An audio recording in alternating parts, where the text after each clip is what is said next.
You can't see behind you. You don't see black there. You know somewhere your vision ends. It's hard to tell where.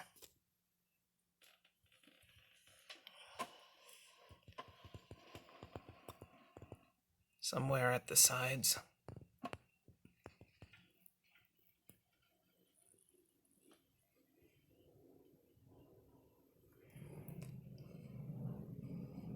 And you too, like your vision, will end.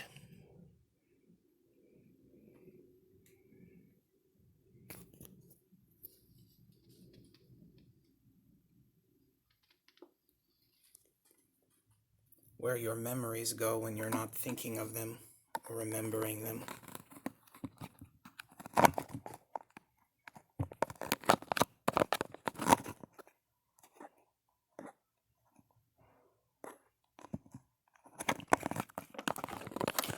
This once had a lucid dream where it met the god Hermes.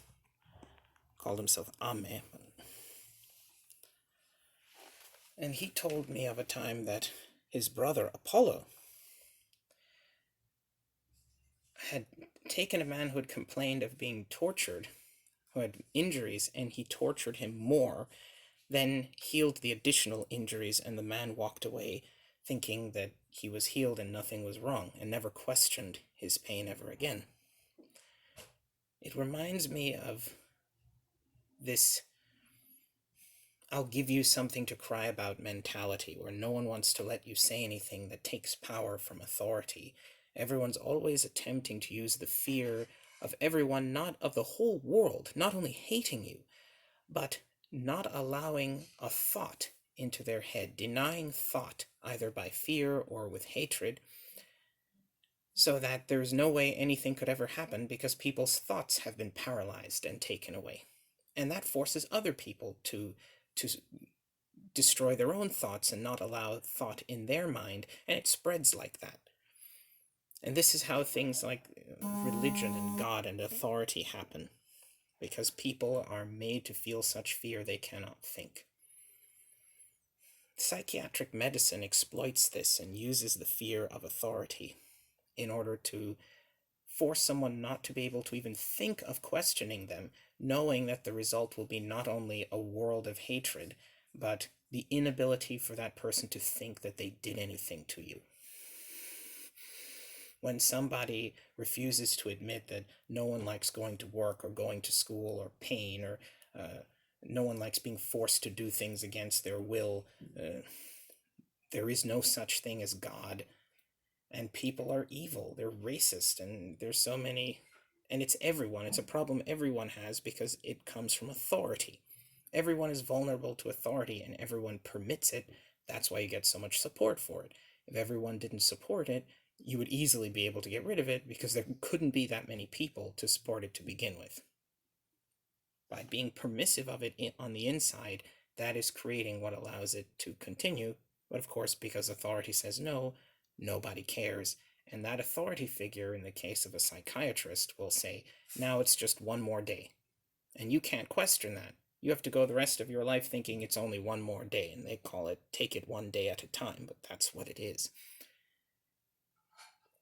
It reminds me of what Hermes said Apollo did to people, to rob them of their very awareness so that they could never possibly...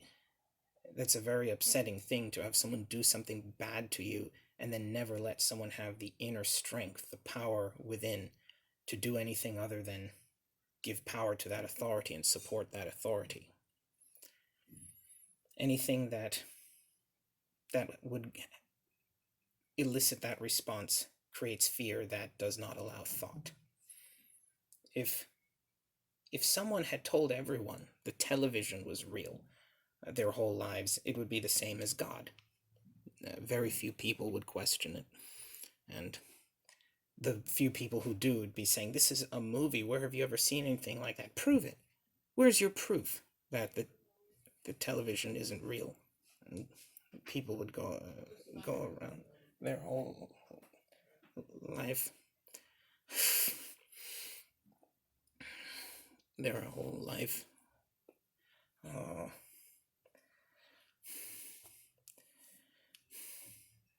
not being upset or not questioning.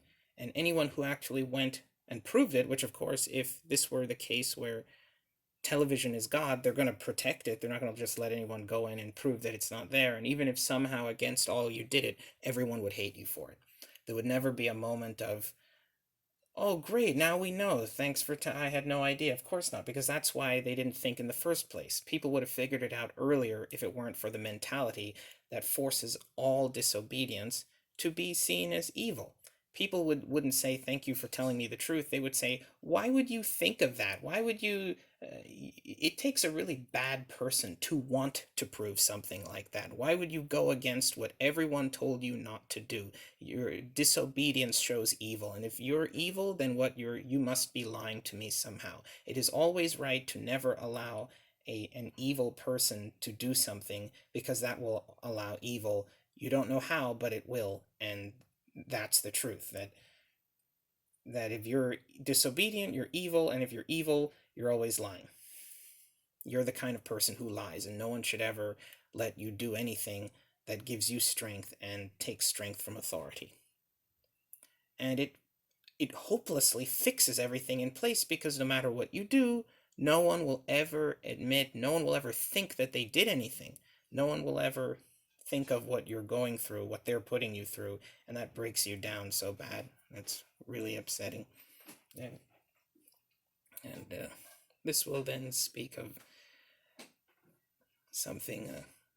This had a lucid dream where this was speaking with Dionysus, and the Greek god Apollo, and this will speak of that. Things he said there. Dionysus said some of them. But,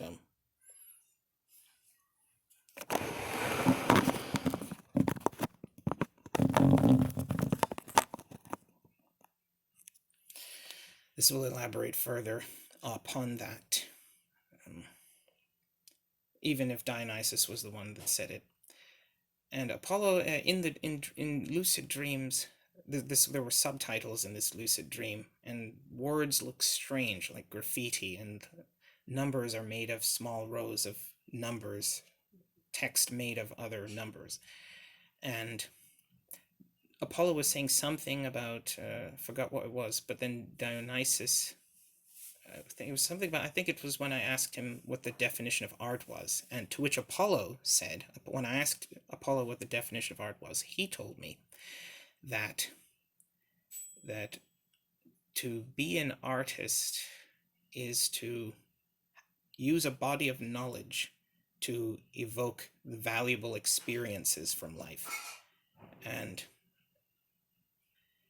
that it requires knowledge to do this, but you have to wield this knowledge with the amount of ease that will not wake a dream. And you follow this dream to more knowledge until the weight of the knowledge wakes the dream. And it is this dream that keeps the mortal heart and soul alive. And when the dream dies, so do you. It is this dream that gives your life meaning. This is what Apollo said to me. I don't remember the words exactly, but that's the general idea that I got.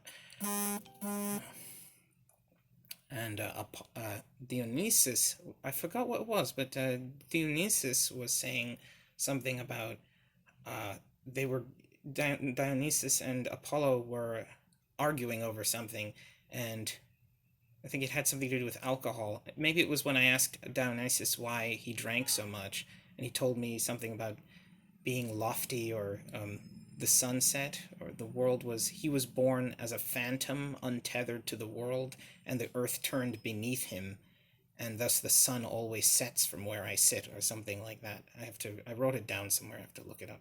It was something like that, and Apollo, but either way, Apollo, he was criticizing, I think, his drinking, and Dionysus, to which Dionysus responded that an artist is someone who has the sensitivity to the portraits that run parallel to each of the walks of life, so that at a glance they could draw from memory enough to draw a portrait, or record it, so that you and all may remember. And he said that the with use, this sensitivity becomes worn, and only with rest without the disruption and thirst of anticipation can it be restored. And he said that this was like his drink, and that therefore the drink was his art. And Apollo, it's like, do not confuse the he spoke very in this strange, like, like that, um, but the subtitles were saying, "Don't confuse art with the stains on your shirt" or something like that. I didn't notice any stains on Dionysus's shirt, but maybe Apollo, vision seers. Apollo is the ancient Greek god of archers, prophecy, light, purity, the sun, truth, medicine, and music, that I know of, to name a few. And youth, beauty, youth. He was a beautiful, powerful god. And what else did I think that might have, I can't seem to remember anything else right now. I really don't like this mentality of authority refusing to admit that it does things, and then knowing that I would never be able to think of things that were done to me because everyone, I didn't have the natural quality that causes people to treat you well, and therefore no one could ever think of anything differently. And because I am human like they, I succumb to it just as they do. I feel the same fear and the same weakness, and it forces me to not think either.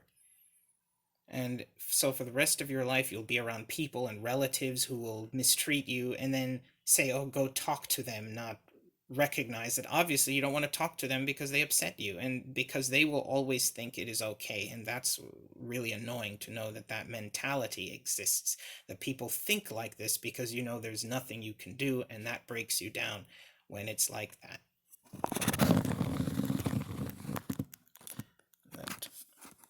That bothers me.